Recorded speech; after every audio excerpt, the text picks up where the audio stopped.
देश की राजधानी दिल्ली के जंतर मंतर पर रजक समाज की ओर से एक दिवसीय धरना प्रदर्शन किया गया। इस दौरान रजक समाज ने अपनी मुख्य मांगों को लेकर सरकार पर जमकर निशाना बोला।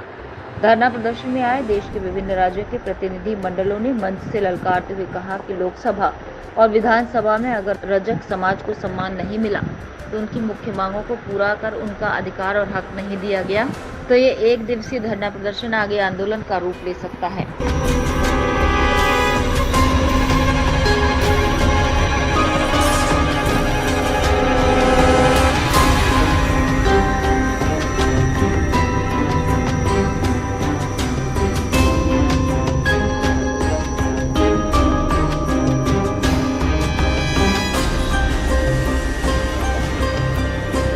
आपको बता दें कि देश के अनेक राज्यों और जिलों ऐसे हैं जहां रजक समाज को एसी का दर्जा प्राप्त नहीं। इस मांग और उद्देश्य को लेकर ये धरना प्रदर्शन किया गया, जिसमें अन्य मांगों पर भी चर्चा हुई।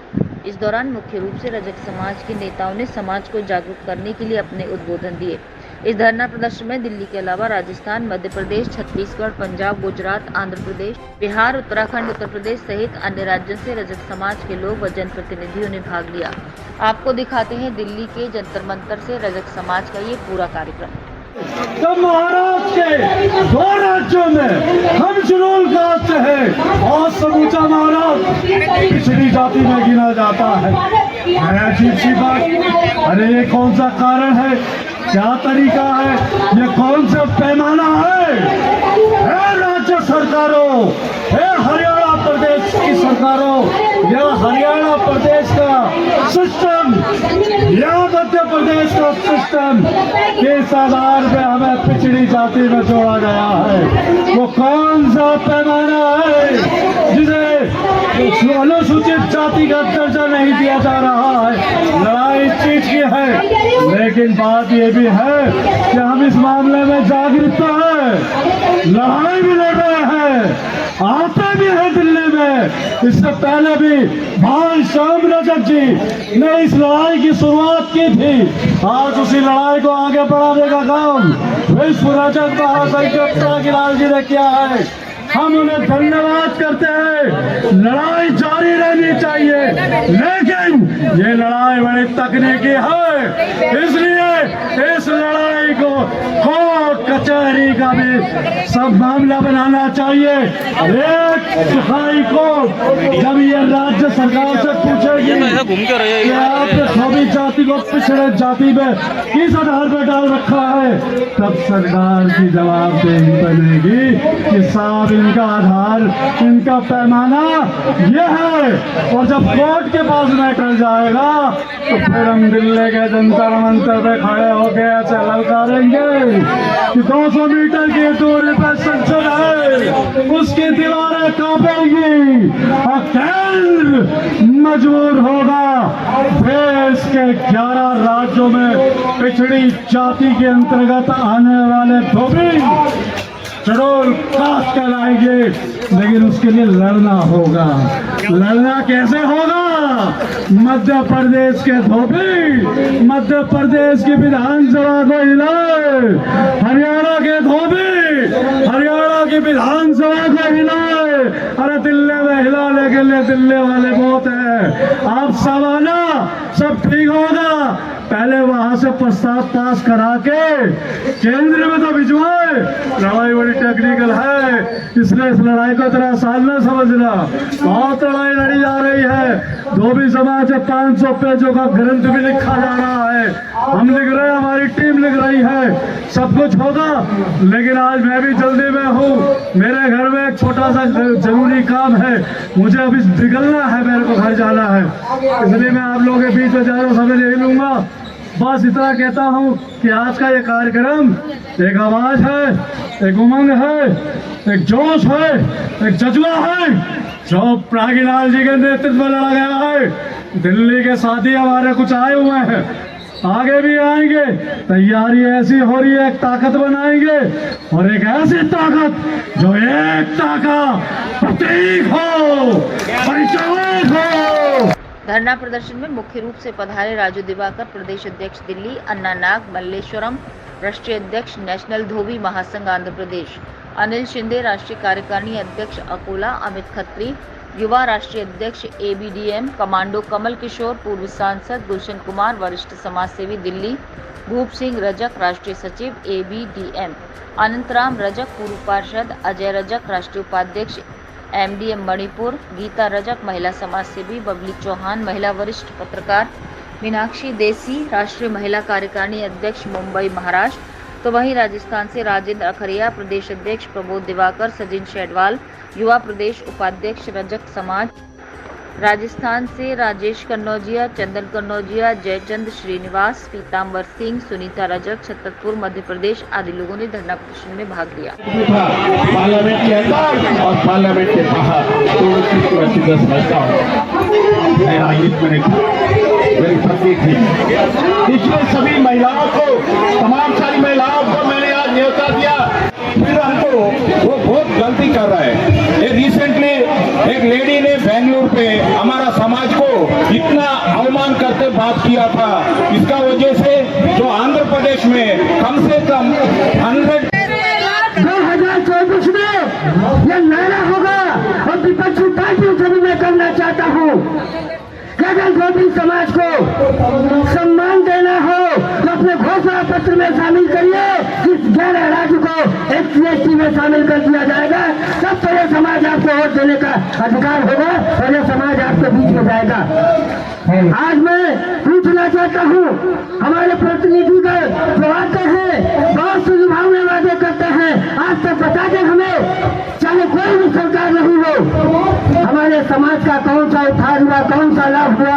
पिछले समय जब देश में आपातकाल में, कोरोना काल में कई समाज के लोगों को, इसी प्रदेश के लोगों ने कई सुविधाएं उपलब्ध कराई, लेकिन हमारे समाज को कोई सुविधा उपलब्ध नहीं हो पाया। उसका मात्र रीजन क्या है? अब हमको जागना होगा, हमको एकजुट होना होगा, हमें एक मंच पर आना होगा। हमें वहाँ पे बहुत संख्या में धोबी समाज है और वो समाज अपने कर्मों से अपनी लड़ाई लड़ सकता है और अपनी बातों में आपका जीत और हार का फैसला निश्चित कर सकता है।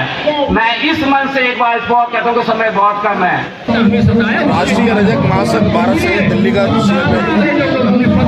और नेशनल धोबी महासंघ से भी मैं जनरल सेक्रेटरी, और आज हमारा समाज को लेकर आज हमारा जो धरना प्रदर्शन जंतर मंतर पर चल रहा है और बड़ी शांतिपूर्वक से चल रहा है।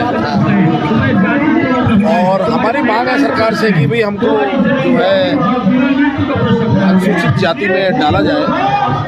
अब बहुत समय गुजर गया है, अब ये समाज अनपढ़ नहीं है, पढ़ा लिखा समाज है, और अभी तो हम रिक्वेस्ट कर रहे हैं सरकार से कि हमको अनुसूचित जाति में डाला जाए। और अगर सरकार हमारी बातों को अगर नहीं सुनती है तो आने वाला टाइम 2024 हमको दूर नहीं है। हर घर में शिक्षा का भाव, पढ़े लिखे लोग जो है वो घर घर में आ चुका है। जो हमारी बात करेगा अब देश में कोई राज करेगा। सर, ज़्यादातर बात की जाए राजनीति में तो धोबी समाज का ना तो कोई काउंसलर है दिल्ली के अंदर, ना कोई विधायक है, क्या कहेंगे सर? और सांसद भी है तो एक कदम का होगा सर। एक्चुअल में क्या है, वो गलती हमारी है, उसको हम अपना ही दोष देंगे, और उसकी गलती का परिणाम दिल्ली सरकार ने 70 साल या 100 सालों से देख लिया है। अब सरकार को पता लग रहा है कि समाज समाज होती है। अगर हम अपना नेता दिल्ली के अंदर क्या हर राज्य और हर प्रदेश के अंदर अगर हम तैयार नहीं करेंगे तो हमारी बात केंद्र सरकार में या राज्य सरकार में कहने के लिए हमें बनाना तो पड़ेगा। अब हमारी मजबूरी है, अब हमारी मजबूरी है, क्योंकि हमारे परिवार में भी ऐसे चेहरे हैं जो लोकसभा में क्या विधानसभा में और हिंदुस्तान के किसी भी कोने में हम चैलेंज के साथ ये रिप्रेजेंट कर सकते हैं कि धोबी समाज भी किसी से कम नहीं है। आज धोबी समाज का जो हमारा आंदोलन जंतर मंतर पे चल रहा है, ये हमारी जो मांग है, ये 11 राज्यों के जो धोबी है उनको OBC प्रवर्ग में डाला गया है। बचे हुए 18 राज्यों के धोबी हमारे SC प्रवर्ग में है। उसमें से महाराष्ट्र, कर्नाटक और मध्य प्रदेश के कुछ जिलों में हम SC में है, कुछ जिलों में हम SC में नहीं है। ये हमारे साथ में बहुत बड़ा इंजस्टिस किया गया है। और इसी के लिए कि ये सभी के राज्यों को, जिस तरह से डॉक्टर बाबा साहेब आम्बेडकर ने 1948 में एक किताब लिखा था दी अनटचेबल, उस किताब में धोबी समाज को ये अनटचेबल लिखा गया। तो इसका मतलब हम पूरे देश में अनटचेबल थे। और जो जातियों को अस्पृश्यता की ट्रीटमेंट इस देश में मिली हुई है उनको एससी के लिस्ट में डाला गया था, इसलिए पूरे देश में हम एससी होना चाहिए। लेकिन ये हमारे साथ में हुआ नहीं, ये हमारे साथ में अन्याय हुआ है।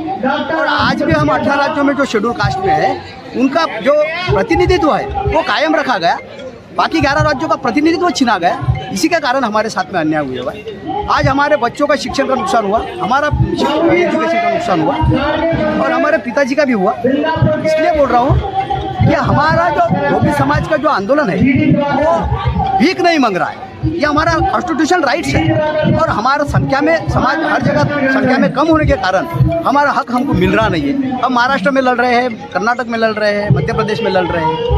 अब हम पूरे देश के सभी धोबी बांधवों ने अपने एक साथ बुलाया है और ये लड़ाई हम लड़ रहे हैं।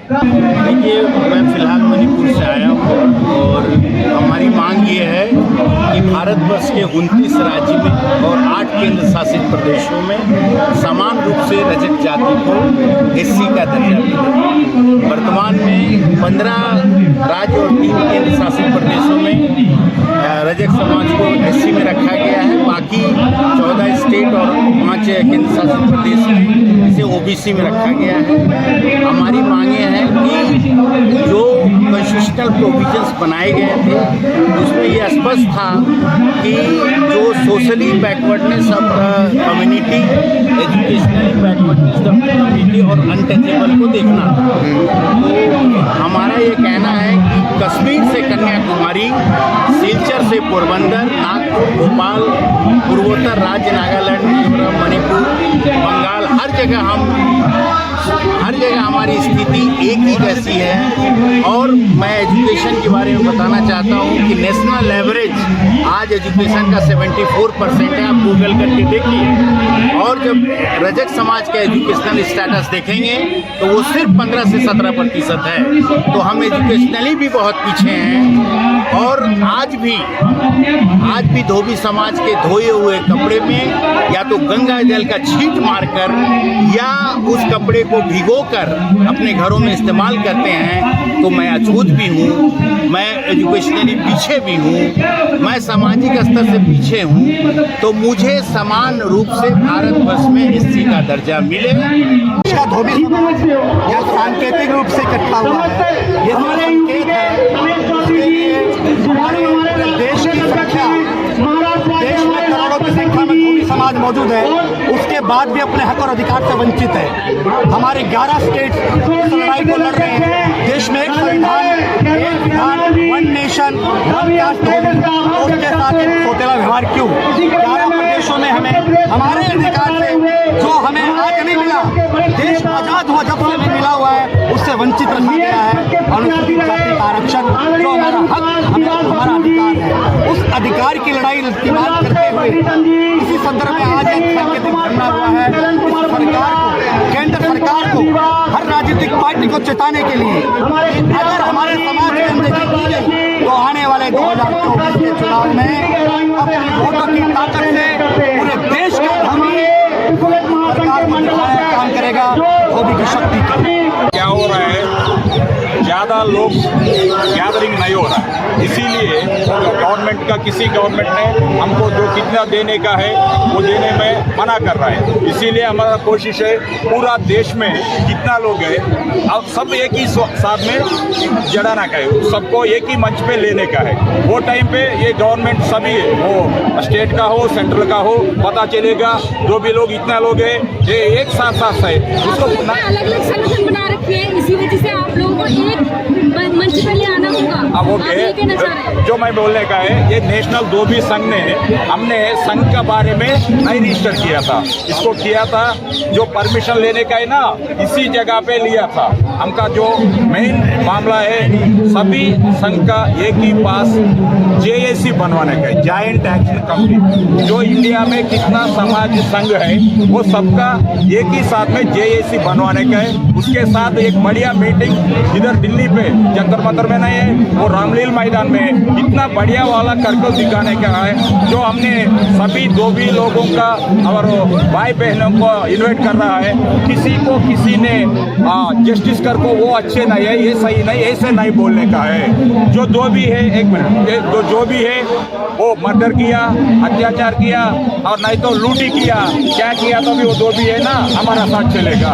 ये अच्छी है, ये नहीं है, ये से बोलने का नहीं है। अभी तक वही चला था, वो जो बोलने वाला एक ही दो वही मिल गया था, सब इसका साथ नहीं है। इसीलिए पूरा देश में आज तक कितना बढ़िया नेता है उस सबसे मेरा बातचीत हो रहा है फोन में और डायरेक्टली उसका मुलाकात हो रहा है। जो हमके साथ आएगा नहीं आएगा उसको मिलने का है। हमने एक बार 10 बार 100 बार उसको मिलने का है। वो शर्म से भी हमारा प्लेटफॉर्म के आने जैसा हमने कोशिश कर रहा है। ये मेरे लिए नाम पहचान करने का नहीं है, ये धोबी समाज का पूरा देश में उसका शक्ति दिखाने का कोशिश हम कर रहा है। ये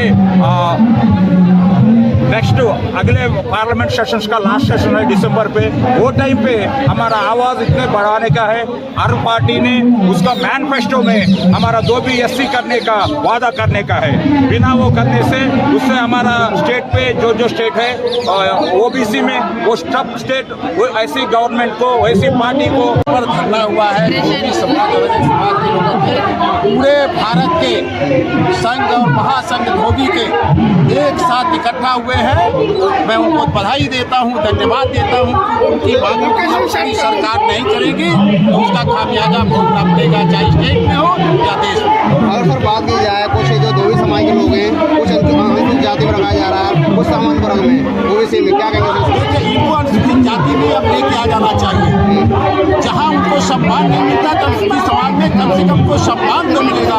तो मैं भारत सरकार से, स्टेट के सरकारों से निवेदन करता हूँ ईमानदारी के साथ जो 11 स्टेट हमारी जातियाँ धोबी और रजक समाज बैकवर्ड में है उनको अनुसूचित जाति में शामिल करने के लिए अपनी रिकमेंडेशन भारत सरकार को जल्द से जल्द। सर आप कांग्रेस के सांसद भी रहे तो सर उस समय आपने मांग मैंने उठाया हूँ और वो आया भी था।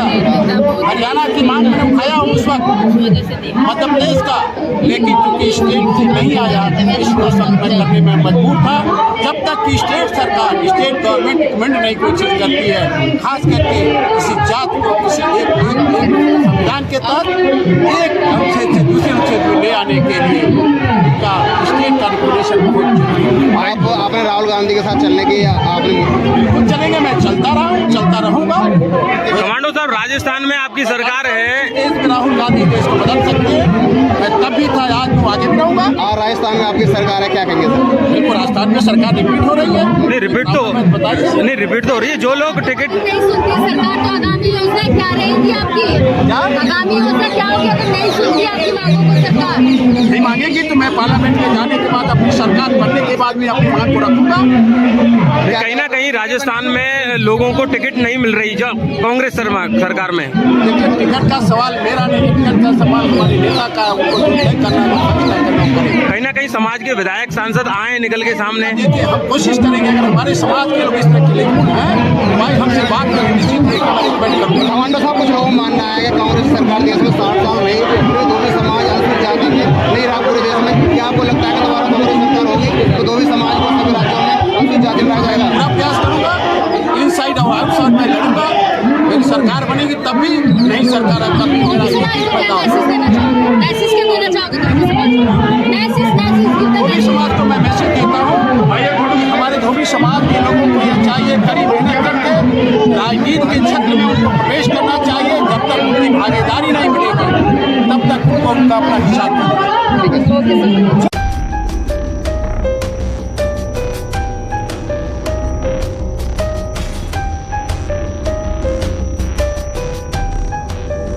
आज का प्रोग्राम बहुत अच्छा रहा।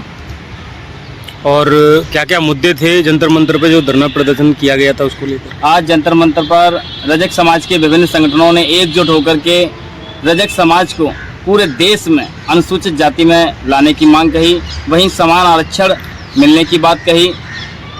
कुछ राज्यों में लगभग 15 राज्यों से लेकर 17 राज्यों में रजक समाज को एससी कम्युनिटी में बांटा जा रहा है। वहीं लगभग 11 राज्यों में रजक समाज को पिछड़ा वर्ग में माना जा रहा है। आप कहाँ से आए हैं? मैं मैनपुरी की पावन धरती भोजपुरा से आया हुआ हूँ। कितने लोग आए हैं वहाँ पे? वहाँ से लगभग 100-200 लोग आए हैं और बाकी अन्य राज्यों से भी हमारी टीम आई हुई है। अब आगे क्या विचार है आपका, क्या मतलब इस कार्यक्रम का उद्देश्य रहने वाला है, या फिर आगे क्या और प्रतिक्रिया है आपकी?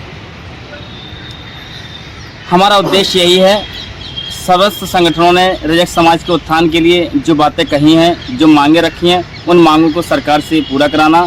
यदि सरकार हमारे इस प्रकार के आंदोलन से मांगों को पूरा नहीं करती है तो हम विधिक तरीके से कार्रवाई करेंगे। आने वाले समय में धरना प्रदर्शन करेंगे, आने वाले समय में भूख हड़ताल भी करेंगे, और यदि हमें न्यायिक रास्ता अपनाना पड़ा तो हम हाई कोर्ट की शरण में जाएंगे, हाई कोर्ट के बाद सुप्रीम कोर्ट की भी शरण में जाएंगे, लेकिन अपने हक और अधिकार प्राप्त करके ही रहेंगे।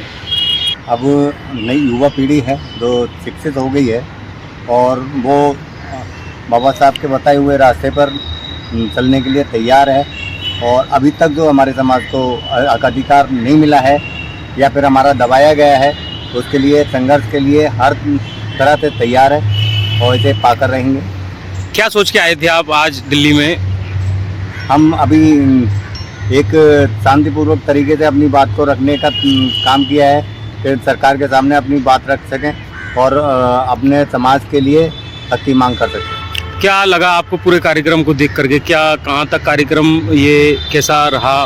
पूरे कार्यक्रम बहुत अच्छा रहा और अब है ना केंद्र सरकार की आंखें खुल जानी चाहिए कि ये समाज अब मूर्ख बनने वाला नहीं है और बिल्कुल तैयार है।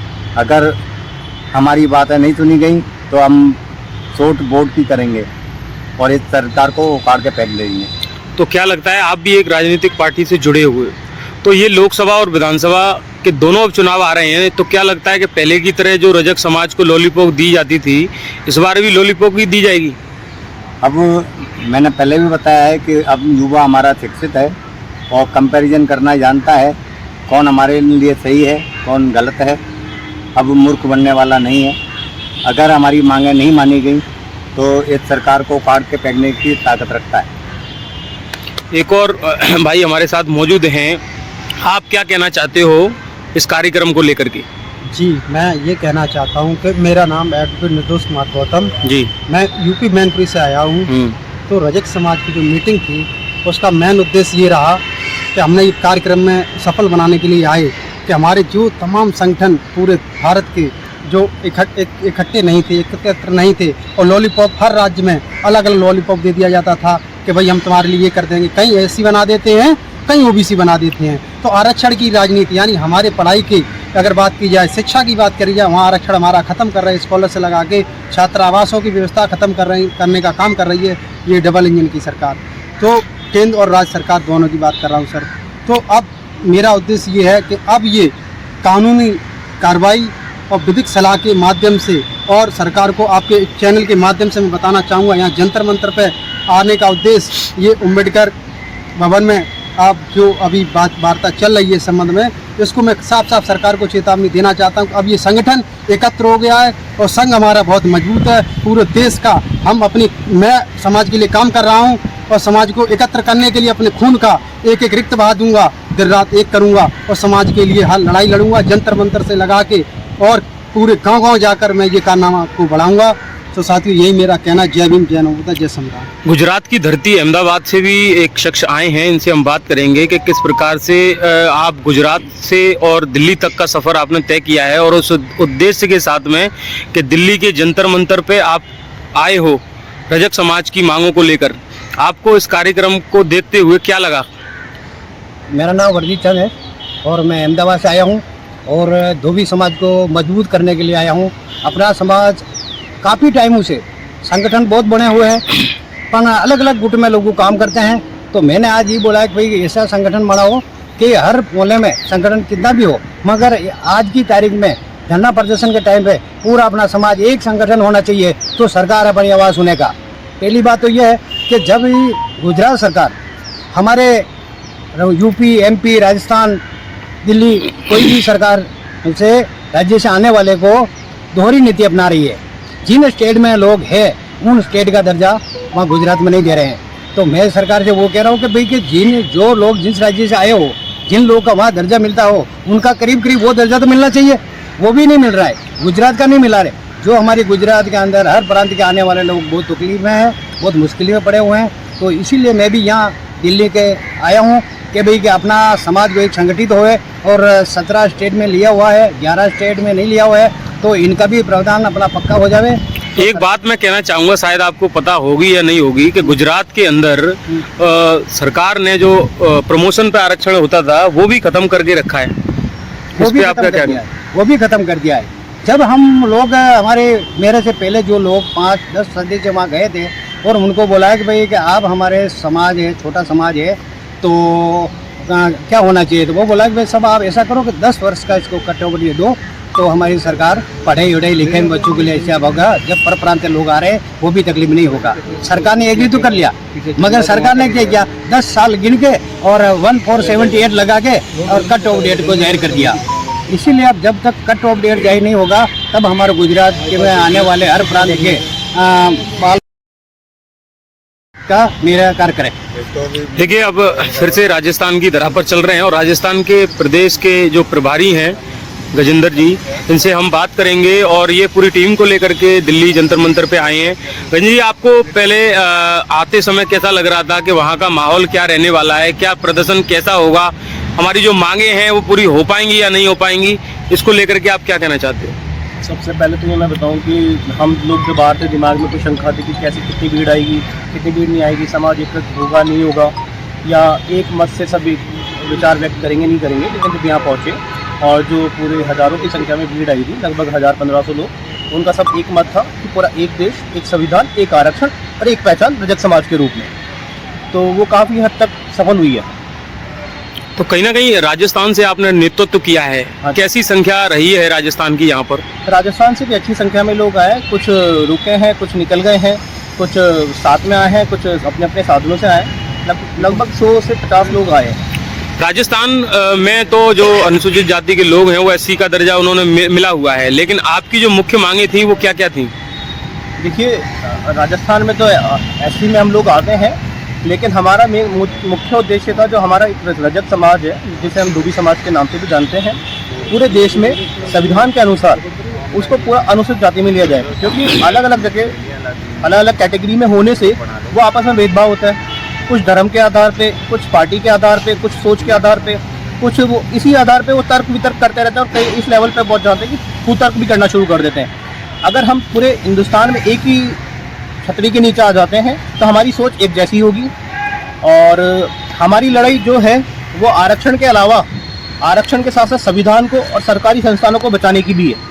क्योंकि अगर जो मौजूदा सरकार है, पिछले 10 साल से लगातार इस संविधान को और आरक्षण को कमज़ोर किए जा रही है, सरकारी संस्थानों को ख़त्म की जा रही है। अगर समय के साथ मौजूदा सरकार ने या आगामी जो सरकार बनेगी उसने सरकारी संस्थानों को ख़त्म कर दिया, तो हम आरक्षण लेने के बाद भी शून्य पर खड़े होंगे।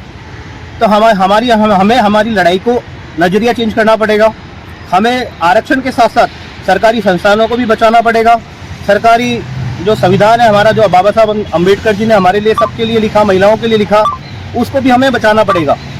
नहीं, कहीं ना कहीं मैं ये पूछना चाह रहा हूँ कि आज के इस कार्यक्रम में श्याम रजक जैसे आपके बिहार से आते हैं, आपके जो क्या है कमल किशोर कमांडो आज मंच पे मौजूद थे, अमित खत्री जैसे जो भाजपा से बिलोंग करते हैं, आपके कमल किशोर कमांडो जो कांग्रेस से बिलोंग करते हैं, तो इन लोगों ने सरकार रहते हुए प्रयास क्यों नहीं किए? ऐसा नहीं है कि प्रयास नहीं किया। मैं एक छोटा सा उदाहरण देता हूँ आपको, जैसे पंजाब का, हरियाणा का, गुजरात का, कि इन लोगों को जब आरक्षण में दिया जा रहा था या आरक्षण में लेना चाह रहे थे, तो वहाँ के लोगों की मानसिकता क्या है? अनुसूचित जाति मतलब दलित, दलित मतलब हरिजन, कोली, चमार, जाटव, इस तरीके की कैटेगरी वो मानसिकता रखते हैं कि यार हम लोग अगर इस अनुसूचित जाति में आ जाएंगे तो लोग बाग हमारे से जो इस तरीके का भेदभाव करते हैं वो हमसे भी करेंगे। अभी हम पूरा जो सर उठाकर साथ में जीते रहते हैं, खान पान करते हैं, तो ये जो मानसिकता है ये काफ़ी हद तक पहले के समय में लोगों के दिमाग में बैठी हुई थी, लेकिन समय के साथ जब से ये पिछले 8-10 सालों में लोगों के दिमाग में जागरूकता आई है और उन्होंने अनुसूचित जाति का जो मुख्य उद्देश्य था, मुख्य फायदा था, उनको समझ में आने लगा है कि हमें सिर्फ ओबीसी के नाम पर, जनरल के नाम पर या साथ बैठाने के नाम पर बेवकूफ़ बनाया जा रहा था। तो अगर हम पूरे देश में एक साथ एक जगह आ जाते हैं तो राजनीतिक रूप से भी हम मजबूत होंगे, आर्थिक रूप से भी मजबूत होंगे, व्यावसायिक रूप से भी मजबूत होंगे। क्योंकि रजक समाज जो है वो पैदाइशी बिजनेसमैन समाज है, मतलब वो पैदा होते ही बिजनेसमैन बन गया। बाकियों को तो उम्र के साथ साथ बिजनेस करना पड़ता है, यहाँ तो पैदा होने के साथ बिजनेस मिल जाता है। और हमारा जो बिजनेस है 1 रुपये लगाता है 100 रुपये की प्रॉफिट है। बाकी बिजनेस में क्या होता है 100 रुपये लगाएगा 1 रुपये का प्रॉफिट है। तो हमें और इस मानसिकता को बदलना पड़ेगा। सिर्फ काम जो हमारा जो काम धंधा है उसकी रूपरेखा को बदलना पड़ेगा। आज अगर आप देखेंगे बड़ी बड़ी लॉन्ड्रीज जो खुल रही है तो उसमें जो आए हैं पंजाबी समाज आ गया, बढ़िया समाज आ गया और वो करोड़ों रुपए इनकम कर रहा है। तो लोगों के दिमाग में जो सोच है, क्योंकि आज जो हमारे समाज के अधिकारी हैं, नेता नांगल हैं या बिजनेसमैन हैं, वो क्यों एक दूसरे से कटते हैं? वो इसलिए करते हैं कि जब आप कहीं बैठे हैं तो धोबी शब्द, एक आप किसी अधिकारी के साथ बैठे हैं, जैसे उसको पता लगा धोबी, आप पहले उसके साथ बैठ के खा रहे हो, सब कुछ कर रहे हो, लेकिन धोबी शब्द आते ही क्लिक कहाँ करेगा? यार ये तो छड़ी वाला है जो रात को भी 11 बजे काम कर रहा है, ऐसे कर रहा है, गंदा रह रहा है। तो उस नज़रिए को, मानसिकता को चेंज करना पड़ेगा, क्योंकि हमारा समाज वो समाज है जो आर्थिक रूप से कभी ये मान लो कमज़ोर था ही नहीं, सिर्फ इसको कमज़ोर बनाया हमारी मानसिकता ने। हमें हमारी मानसिकता बदलनी पड़ेगी। जिस दिन हमने मानसिकता बदल ली तो इस देश के सबसे मजबूत समाज के रूप में हम उभर के सामने आएंगे।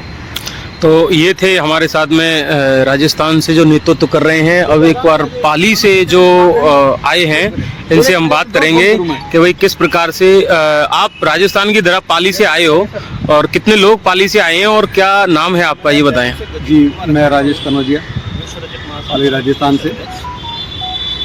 सभी सम्मानित साथियों को मेरा जय भीम, जय सन गार्गे नीला सलाम। साथियों, हम पाली से 10-12 लोग आए हुए हैं और हम वैसे ऐसी कैटेगरी में आते हैं, मगर अपने भाइयों की कंधे से कंधा मिलाने के लिए हम इस मिशन में जुड़े थे। और मेरा खाली मिशन हमारे भाइयों को न्याय दिलाना या उन्हें एसटी मिलाने के लिए नहीं है। मेरी सोच यह है कि मैं शूद्र को इकट्ठा करूँ। मैं जाता हूँ हरिजन, धोबी, नाइस, मैं वो सबको मिला के एक शूद्र को एकता करना चाहता हूँ। मेरी सोच ये है और जिसमें मैं काफ़ी हद तक खुशी है, सफल भी हूँ। आज नहीं तो कल मेरा समाज इस बात को समझा है कि भैया सभी हम भीम राव। क्या लगता है फिर कितनी जागरूकता आई है पहले के समाज और अब के समाज में जो अपेक्षा कर रहे हैं? जी, काफ़ी जागरूकता है और आप अच्छा सोचेंगे और अच्छा समाज के बारे में हित में सोच के चलेंगे या साथ लेके चलेंगे तो आपको कामयाबी मिलेगी। और पीछे इन्होंने जो किया है हमारे समाज में, कुछ बड़े बड़े पदों पर रह के भी कुछ समाज का कार्य नहीं कर पाया, उन्हें भी यह चीज़ का एहसास हुआ है कि उन्होंने जो किया गलत है। और ये चीज़ जो नई पीढ़ी कहें या हमारे जो आने वाले समाज में लोग हैं उनमें ये नहीं है।